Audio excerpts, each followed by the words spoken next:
नमस्कार दोस्तों।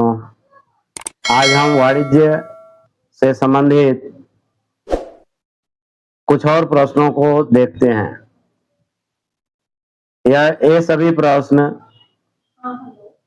वाणिज्य विभाग के विभिन्न प्रतियोगी परीक्षाओं से संबंधित हैं, जैसे टीसीसीसी, बुकिंग क्लर्क, सीएमआई, एसीएम इत्यादि। जो भी वाणिज्य विभाग से संबंधित प्रश्न जिस परीक्षा में आता है, सभी के लिए ये समान रूप से लाभदायी हैं। चलिए शुरू करते हैं। पहला प्रश्न है,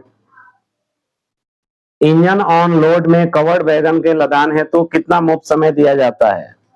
सही उत्तर है 6 घंटा। इंजन ऑन लोड में कवर्ड वैगन के लदान हेतु 6 घंटे का मुफ्त समय दिया जाता है। अगला प्रश्न है, IRTS का पूरा अर्थ फुल फॉर्म क्या है? सही उत्तर है Indian railway traffic service. IRTS अर्थात इंडियन रेलवे ट्रैफिक सर्विस। अगला प्रश्न है, DMRC का पूरा अर्थ अर्थात फुल फॉर्म क्या है? सही उत्तर है Delhi metro rail corporation. DMRC अर्थात दिल्ली मेट्रो रेल कॉरपोरेशन। अगला प्रश्न है, KRCL का फुल फॉर्म क्या है? सही उत्तर है Konkan railway corporation limited. KRCL अर्थात कोंकण रेलवे कॉरपोरेशन लिमिटेड। अगला प्रश्न है, TMS का पूरा अर्थ क्या है? Terminal management system. TMS अर्थात टर्मिनल मैनेजमेंट सिस्टम। अगला प्रश्न है, PMS का फुल फॉर्म क्या है?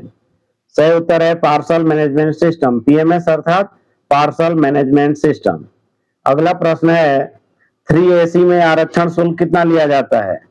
सही उत्तर है 40 रुपए। 3AC में रिजर्वेशन फी 40 रुपए ली जाती है। अगला प्रश्न है, मेल एक्सप्रेस गाड़ी में प्रथम श्रेणी के लिए कितना आरक्षण शुल्क लिया जाता है? सही उत्तर है 50 रुपए। मेल एक्सप्रेस गाड़ी में प्रथम श्रेणी के लिए आरक्षण शुल्क 50 रुपए लिया जाता है। अगला प्रश्न है, AC/FC श्रेणी में सुपरफास्ट चार्ज कितना लिया जाता है? सही उत्तर है 75 रुपए। AC फर्स्ट क्लास श्रेणी में सुपरफास्ट चार्ज 75 रुपए लिया जाता है। अगला प्रश्न है, 3AC श्रेणी में सुपरफास्ट चार्ज कितना लिया जाता है? 45 रुपए।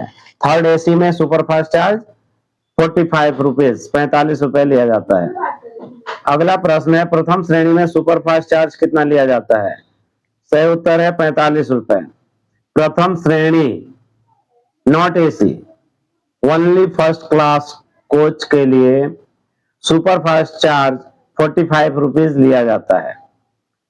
अगला प्रश्न है, स्लीपर श्रेणी में सुपरफास्ट चार्ज कितना लिया जाता है? सही उत्तर है 30 रुपए।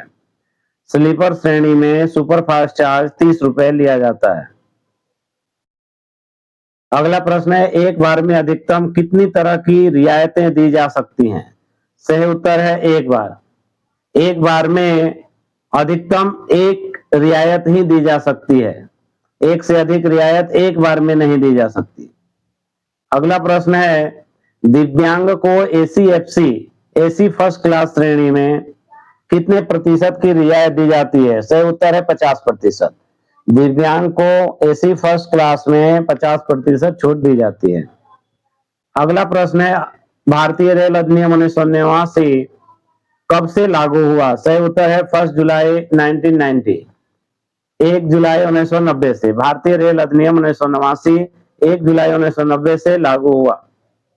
अगला प्रश्न है, धारा 66 में क्या बताया गया है? सही उत्तर है डिक्लेरेशन ऑफ गुड्स।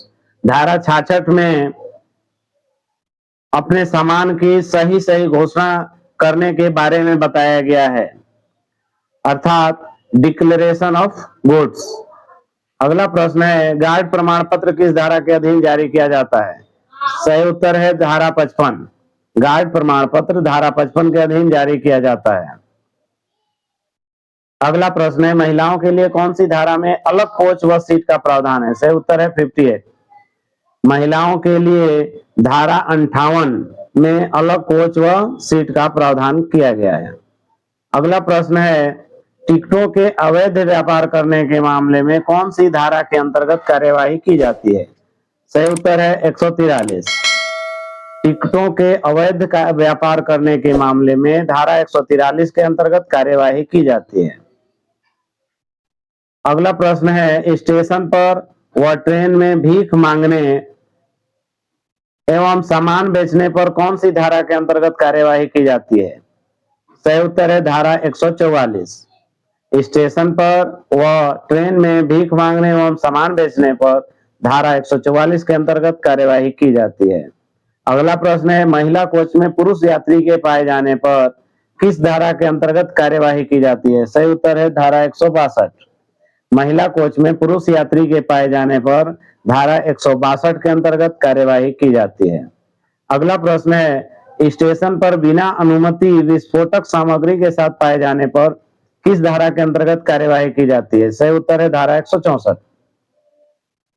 स्टेशन पर बिना अनुमति विस्फोटक सामग्री के साथ पाए जाने पर धारा 164 के अंतर्गत कार्यवाही की जाती है। अगला प्रश्न है, जेटीबीएस किस श्रेणी के टिकट जारी कर सकता है? सही उत्तर है अनरिजर्व्ड अर्थात अनारक्षित टिकट। जेटीबीएस अनारक्षित टिकट अनरिजर्व टिकट जारी कर सकता है। जेटीबीएस अर्थात जनसाधारण टिकट बुकिंग सेवक। अगला प्रश्न है, जेटीबीएस का प्रति यात्री कितना कमीशन होता है? सही उत्तर है 2 रुपए। जेटीबीएस का प्रति यात्री कमीशन 2 रुपए होता है। अगला प्रश्न है, प्रथम बार में जेटीबीएस को कितने समय का ठेका दिया जाता है? सही उत्तर है 3 साल। और प्रथम बार में जेटीबीएस को 3 साल का ठेका दिया जाता है। अगला प्रश्न है, जेटीबीएस द्वारा कितनी सुरक्षा राशि जमा करवाई जाती है? सही उत्तर है 25,000 रुपए। जेटीबीएस द्वारा सिक्योरिटी डिपॉजिट के रूप में 25,000 रुपए जमा करवाया जाता है। अगला प्रश्न है, जेटीबीएस का चयन कितने ऑफिसर की समिति करती है? सही उत्तर है 3। जेटीबीएस का चयन 3 अधिकारियों की समिति करती है। अगला प्रश्न है, जेटीबीएस कहां टिकट बेच सकता है? सही उत्तर है out of the station. JTBS station के बाहर टिकट बेच सकता है। जेटीबीएस को स्टेशन परिसर में टिकट बेचने की अनुमति नहीं है। अगला प्रश्न है, जेटीबीएस को टिकट रोल जारी करने के लिए कौन अधिकृत है? सही उत्तर है नोडल स्टेशन। जेटीबीएस को टिकट रोल जारी करने के लिए नोडल स्टेशन अधिकृत है। अगला प्रश्न है, जिन स्टेशनों पर स्टेशन मास्टर टिकट जारी करने के लिए अधिकृत थे, वहां अब टिकट जारी करने के लिए किसे नियुक्त किया जा रहा है? सही उत्तर है STBA, station ticket booking agent. जिन स्टेशनों पर स्टेशन मास्टर टिकट जारी करने के लिए अधिकृत थे, वहां अब टिकट जारी करने के लिए एसटीबीए की नियुक्ति की जा रही है। अगला प्रश्न है, 15,000 रुपए की टिकट बिक्री पर एसटीबीए को कितने प्रतिशत कमीशन मिलता है? सही उत्तर है 9%। 15,000 रुपए की टिकट बिक्री पर एसटीबीए को 9% का कमीशन मिलता है। अगला प्रश्न है, शिकायत पुस्तिका में शिकायत कितनी प्रतियों में बनाई जाती है? सही उत्तर है 3। शिकायत पुस्तिका में शिकायत 3 प्रतियों में बनाई जाती है। अगला प्रश्न है, शिकायत पुस्तिका निम्न में से कौन से कार्यालय में रखी जाती है? सही उत्तर है उपरोक्त सभी, अर्थात booking office, station master office, goods office, सभी जगहों पर शिकायत पुस्तिका रखी जाती है। अगला प्रश्न है, सामान्य शिकायत का निपटारा कितने दिनों में किया जाता है? सही उत्तर है 90 दिन। सामान्य शिकायत का निपटारा 90 दिनों में किया जाता है। अगला प्रश्न है, जिस शिकायत में जांच की आवश्यकता हो उसका निपटारा कितने दिनों में किया जाना चाहिए? सही उत्तर है 120 दिन। जिस शिकायत में जांच की आवश्यकता हो उसका निपटारा 120 दिनों में किया जाना चाहिए। अगला प्रश्न है, सांसद की शिकायत का निपटारा कितने दिनों में किया जाना चाहिए? सही उत्तर है 30 दिन। सांसद की शिकायत का निपटारा अधिकतम 30 दिन में किया जाना चाहिए, अर्थात 30 दिन के अंदर। अगला प्रश्न है, ट्रेन संबंधी पूछताछ के लिए नंबर कौन सा है? सही उत्तर है 139। ट्रेन संबंधी पूछताछ के लिए नंबर है 139, 139। अगला प्रश्न है, क्षेत्रीय स्तर पर शिकायत का निगरानी किस अधिकारी द्वारा रखी जाती है? सही उत्तर है एजीएम, एडिशनल जनरल मैनेजर, अपर महाप्रबंधक। क्षेत्रीय स्तर अर्थात जोनल लेवल पर शिकायत की निगरानी एजीएम द्वारा रखी जाती है। अगला प्रश्न है, ऑनलाइन शिकायत का निपटारा कितने दिनों में किया जाना चाहिए? सही उत्तर है 7 दिन। ऑनलाइन शिकायत का निपटारा 7 दिनों में किया जाना चाहिए। यह वीडियो पसंद आ रहा हो और अगले वीडियो के नोटिफिकेशन के लिए इस चैनल को सब्सक्राइब करें। यदि पसंद आ रहा है तो लाइक करें और दूसरे साथियों को भी शेयर करें। अगला प्रश्न है, अग्रिम अनारक्षित टिकट कितनी दूरी से अधिक के लिए जारी किए जाते हैं? सही उत्तर है 199 किलोमीटर। अग्रिम अनारक्षित टिकट, यूटीएस टिकट एडवांस में 3 दिन पहले मिल जाता है, जो कि 200 और 200 से अधिक किलोमीटर के लिए जारी किया जाता है। 199 किलोमीटर यदि होगा उसके लिए अग्रिम टिकट नहीं मिलेगा।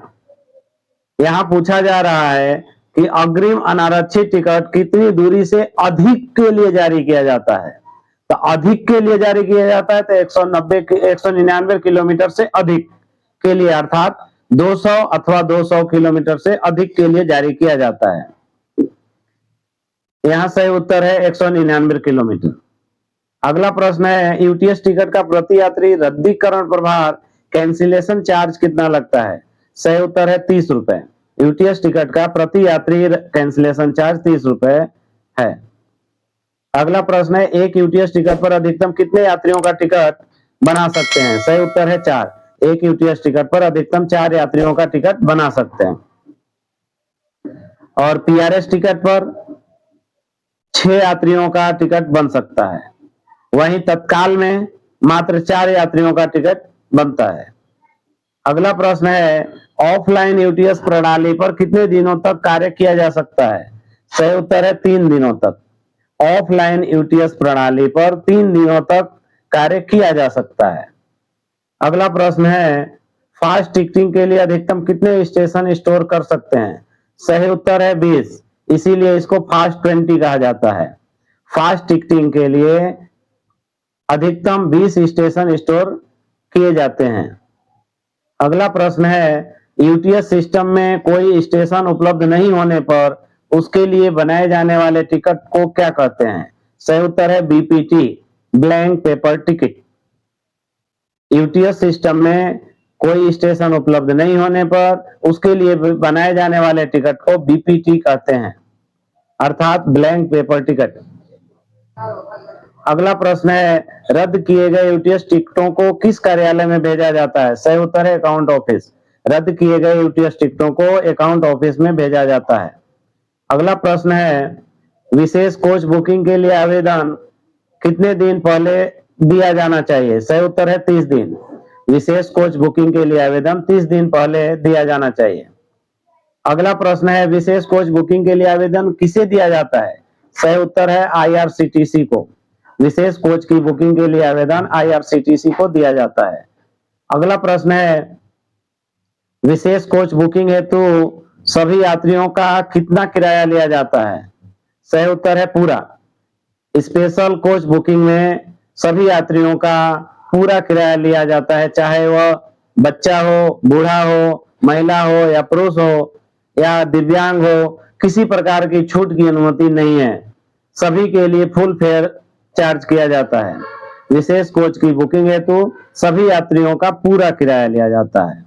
अगला प्रश्न है, विशेष कोच की बुकिंग हेतु कितनी सुरक्षा राशि सिक्योरिटी डिपॉजिट ली जाती है? सही उत्तर है 50,000 रुपए। स्पेशल कोच की बुकिंग के लिए प्रति कोच 50,000 रुपए सिक्योरिटी डिपॉजिट के रूप में लिया जाता है।